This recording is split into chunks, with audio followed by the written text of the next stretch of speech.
d'Ariège, théâtre d'une nouvelle opposition entre défenseurs de l'environnement et promoteurs. Le lac de Montbel, idéalement situé près de l'Aude, donne des idées de vacances et de tourisme avec le projet d'un complexe hôtelier très contesté. Ses opposants dénoncent une atteinte à l'environnement. Ses partisans vantent au contraire les vertus écologiques de ces cabanes haut de gamme. Voilà, si aujourd'hui on fait une enquête et je vous dis, est-ce que vous êtes contre un petit éco-village avec des jolies cabanes au bord d'un lac, au milieu de la forêt et des arbres, quoi.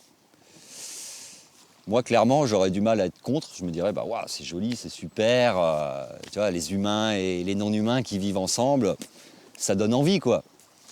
Et si je vous dis, est-ce que vous êtes contre un complexe hôtelier haut de gamme dans un espace naturel préservé de l'urbanisation depuis 36 ans? Coucou, c'est 25 cabanes, c'est 2,5 km de berge. Pour les préventions incendies, il faut débroussailler à 50 mètres de rayon autour de chaque cabane. En plus, avec des aménagements pour des voitures électriques, des navettes électriques de petits bateaux. Et tout ça dans un environnement complètement sauvage, qui n'a pas été touché par le tourisme, contrairement à l'autre côté du lac, qui commence à être bien impacté par le tourisme. Ici, c'est de la forêt qui n'a pas été touchée depuis une trentaine d'années. C'est un lac qui attire énormément de monde, des locaux comme des gens qui viennent de beaucoup plus loin. Et d'ailleurs, c'est assez étonnant qu'un milieu tel qu'il est ici, là, qui nous entoure, là, soit redevenu sauvage sans qu'on ait rien fait dessus pendant 36 ans.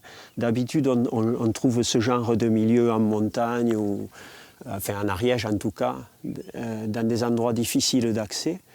On trouve ce genre de milieu aussi dans les déserts, bien sûr, mais pas en Ariège et sur la mer. Ce sont des milieux rares, où la biodiversité, du fait qu'on les ait laissés tranquilles et qui soient d'accès difficile, est devenue importante. C'est la nature qui reprend ses droits, en fait. En réalité, ce site, il y a deux éléments qu'il faut prendre en compte. Il y a d'abord un bois qui est une relique d'un peuplement forestier antérieur à la construction du lac. Et puis deuxièmement, il y a ce lac qui a été construit il y a à peu près 35 ans. Et il se trouve que sur cette partie du lac qui est à niveau constant, en 35 ans s'est installée quand même une certaine naturalité. Voilà, parce que cette partie du lac est assez peu fréquentée, quelques pêcheurs, quelques randonneurs, mais rien de comparable avec les activités nautiques qui sont sur l'autre partie du lac, qui est un niveau qui fluctue.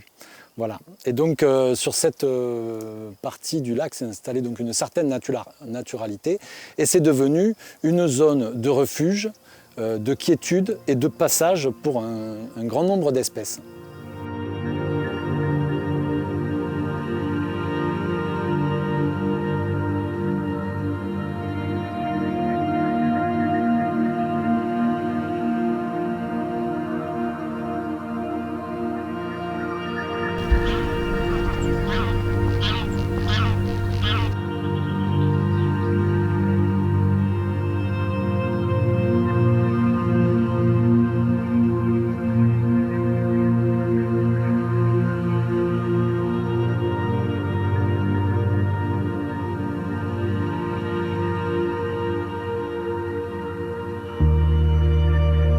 Nitella hyalina, donc c'est une plante qui tapisse le fond de l'eau. Elle est en train de restaurer l'argile qui a été mise à nu. La plante est intéressante, c'est la seule station, la première station nommée en Ariège. C'est un lieu de vie qui se reconstitue et c'est dommage d'apporter ou d'enlever de l'azote, par exemple, et de la gêner. Or, le projet qu'il y a ici, avec le système d'épuration qui est prévu, peut changer une partie de l'eau du lac, ici.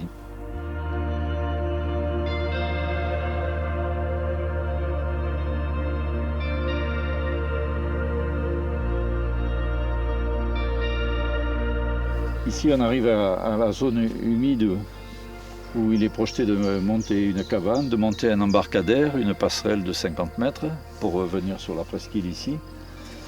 Et les zones humides, théoriquement, la loi, et pas les écolos, mais la loi, interdit de les toucher. Elles sont de plus en plus préservées. Et donc c'est très important de signaler ça, quoi. Et dans la constitution du projet, ils ont oublié de dire qu'il passait en plein au milieu, quoi.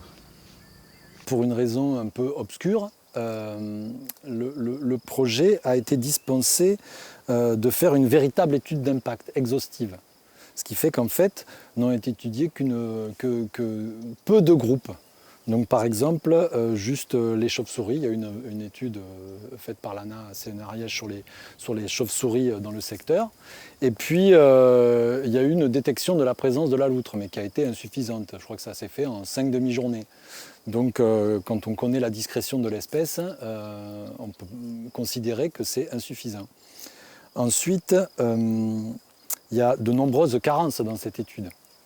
C'est-à-dire que les reptiles, les amphibiens, les oiseaux n'ont pas été étudiés, les insectes non plus. Or, on peut supposer qu'il y a une grande richesse en ce qu'on appelle les insectes saproxyliques, les coléoptères saproxyliques, c'est-à-dire les coléoptères dont les larves se nourrissent de bois mort.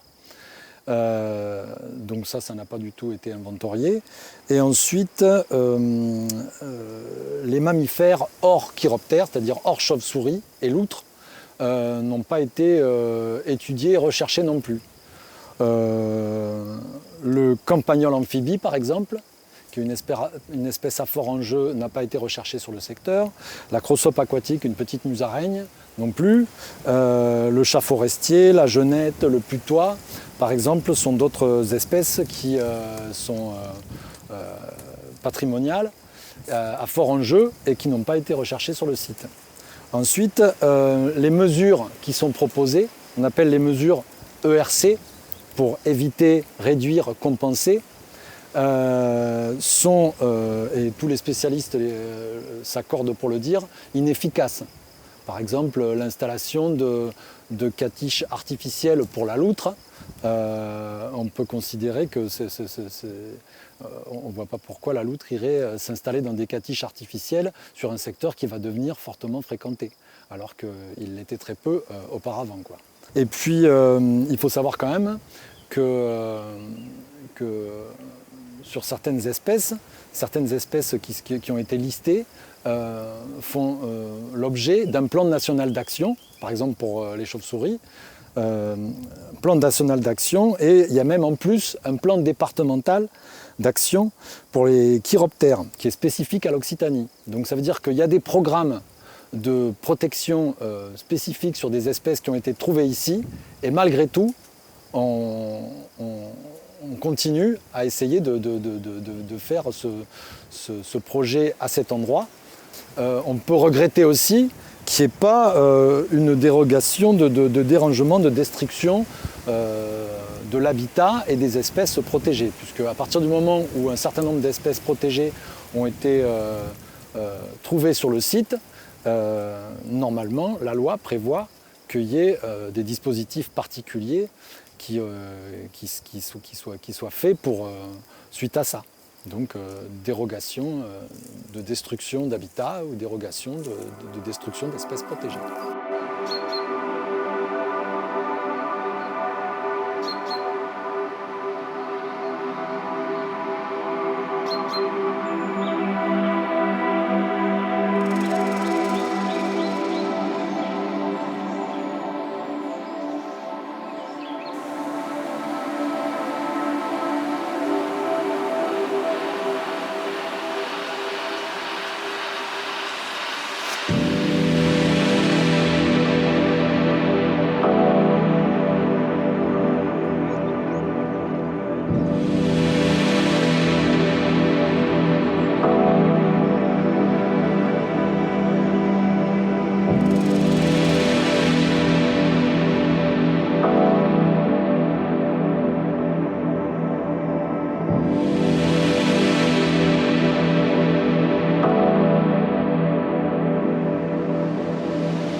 peut déléguer la protection de la biodiversité à des entreprises privées dont la spécialité, c'est l'hébergement de luxe.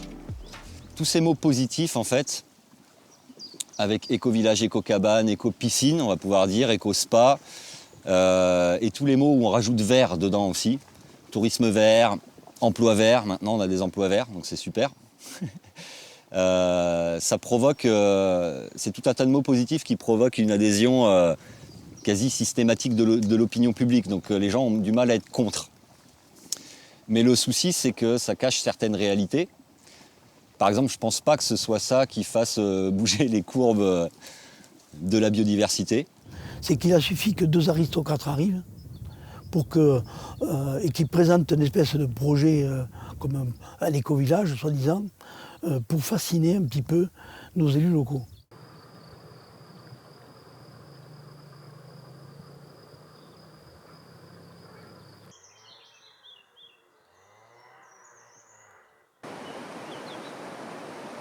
J'ai été élu de 2018 à 2020, je l'ai dit. J'étais l'adjoint du maire. Et alors, le maire m'a informé de l'existence de ce projet. Je pense qu'au sein du conseil municipal, j'étais le seul à avoir eu vent de ce projet-là. Voilà. Mais bon, là, c'est un projet qu'il a suivi personnellement.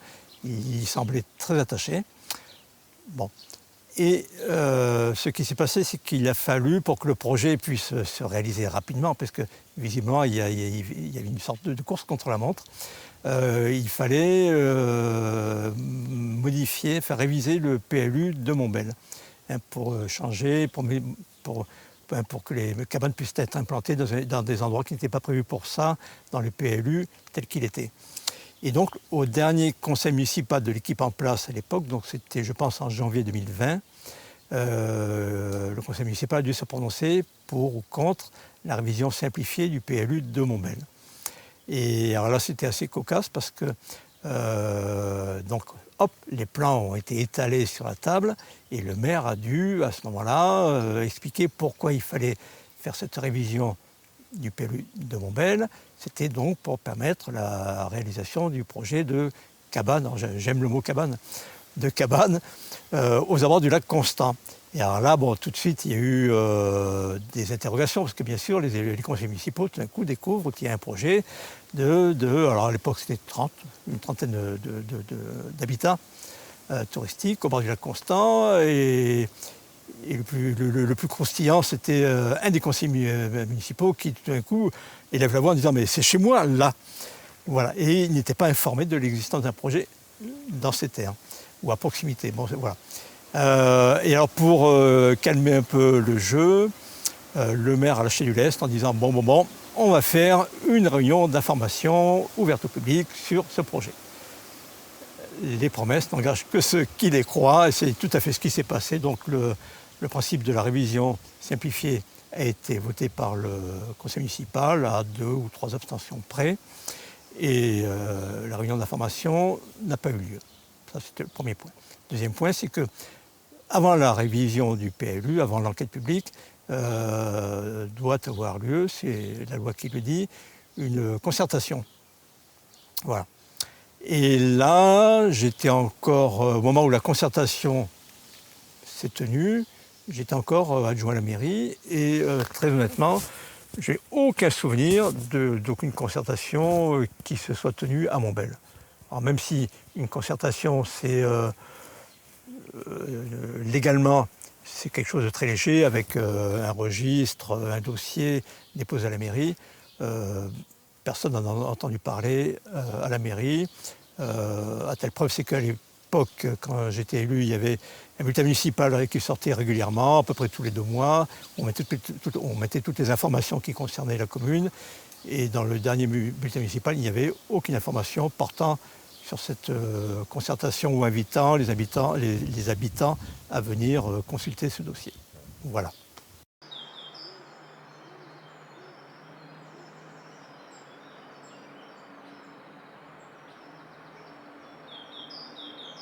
Donc si les orientations politiques manquent de raison, il est tout à fait juste que des citoyens se mobilisent contre un projet, s'opposent à ce projet et interpellent les élus à cet état de fait.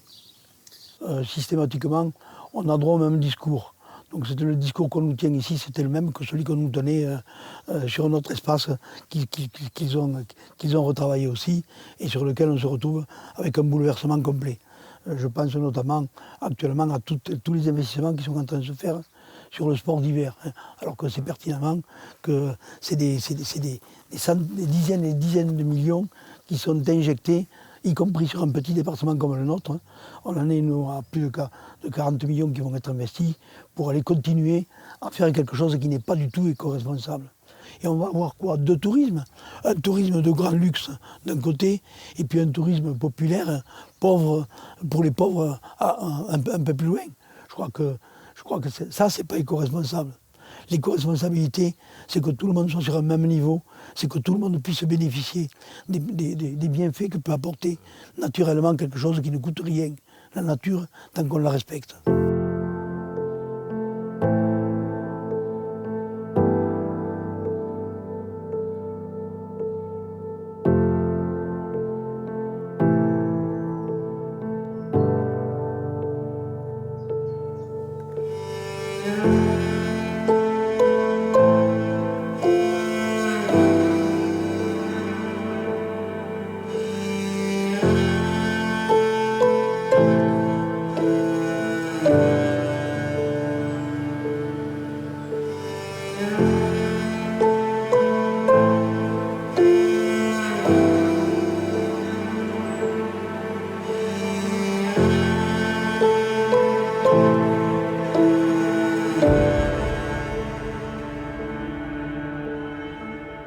Pour moi, monter un projet qui a des implications écologiques, sociales, environnementales, il faut les penser très en amont et avec tout le monde. On ne peut pas, aujourd'hui, alors qu'on est dans une crise climatique immense qui va toucher et impacter, y compris ici au niveau local, le lac, mais aussi toute l'implication que ça peut avoir en termes d'emploi, On ne peut pas faire ça dans le dos des gens, et en tout cas sans avoir cette volonté de leur dire bon bah, il y a un projet, on se met tous autour de la table, on discute, on échange.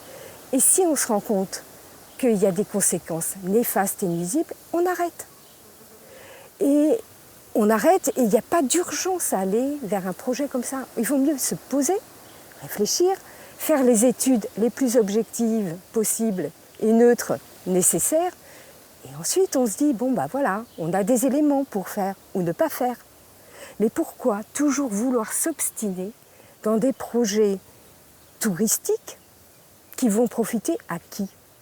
Voilà, on va faire un tourisme de luxe avec l'emblème de cette boîte privée. C'est un spa avec la coupe de champagne posée sur le bord du spa. Donc je crois qu'il faut que les Ariégeois se rendent compte que c'est pas pour eux et ça leur amènera rien, au contraire.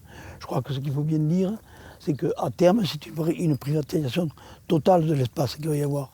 Pourquoi? Parce que tout simplement, quand quelqu'un paye 250 € la nuit pour venir se mettre au bord de son spa, il n'accepte pas que le matin, à son petit déjeuner, il se retrouve avec des campeurs à 2 mètres à côté de lui.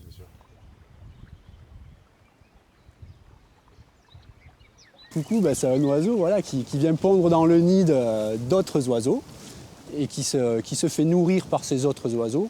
En général, il a une taille beaucoup plus grande que les petits oiseaux dans lesquels il est venu pondre. Donc le bébé, il devient énorme et tu as le petit oiseau qui vient donner à manger.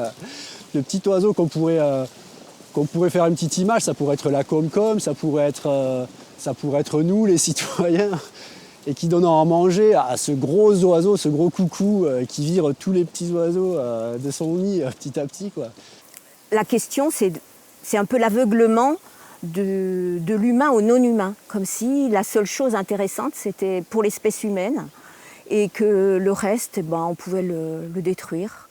Et que là, une fois de plus, avec ce projet, c'est pour passer du bon temps, mais qu'autour des espèces vont être détruites, vont être obligées de fuir, de mourir.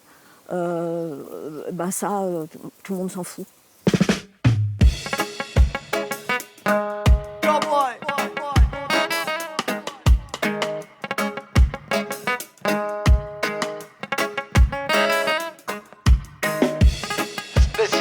dédicace pour la start-up. Coucou. Yup.